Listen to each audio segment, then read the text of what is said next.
Indeed, and what we find down there is pools of molten iron. What does that mean? Several tons. Exactly. What is that doing there? The first responders see it, the structural engineers see it. It's documented by FEMA, the melting of steel. Normal office fires is what's supposed to have brought these buildings down, along with jet plane impacts. But jet fuel and office fires don't produce molten iron or molten steel. It doesn't begin to melt until 3,000 degrees. But what we have is the fires only produce maybe 1,600 degrees. So what produced all that molten iron? Well, it has in it the chemical evidence of a special incendiary, which is thermite, a high-tech incendiary used to cut through steel like a hot knife through butter.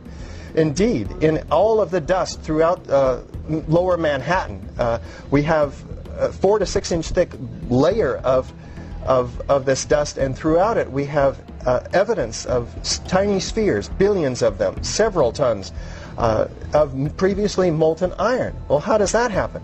If you have molten iron, the byproduct of thermite is molten iron, and it's dispersed throughout all of this dust. Now, you were allowed to go in and get samples and examine it?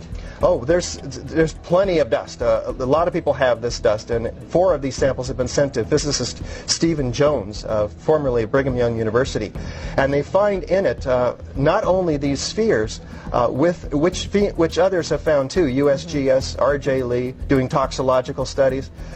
These spheres have iron, aluminum, fluorine, manganese, very unusual elements associated only with thermite. And there's small chips of unignited thermite as well. This is very high-tech thermite, nanothermite. It's not found in a cave in Afghanistan. It's produced in very sophisticated Defense Department contracting laboratories. Okay, well, we have an enemy here. That the finger has been pointed to, that this was the work of Al-Qaeda. This was the work of Osama bin Laden, at least to get the planes all going into the buildings and into the field in Pennsylvania and into the Pentagon.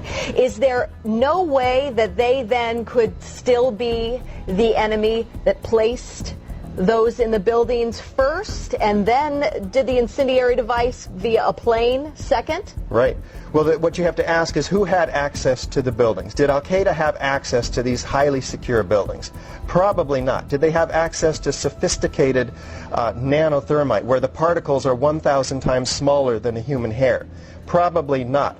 Somebody else has to be investigated, and that's why we have 700 architects and engineers demanding a real investigation. We don't have the whole theory as to how this happened, who did it, why. We just lay out the facts like we did last night in the Veterans Memorial Auditorium, and we demand a real investigation, and they'll find out who, why, how, etc. Okay.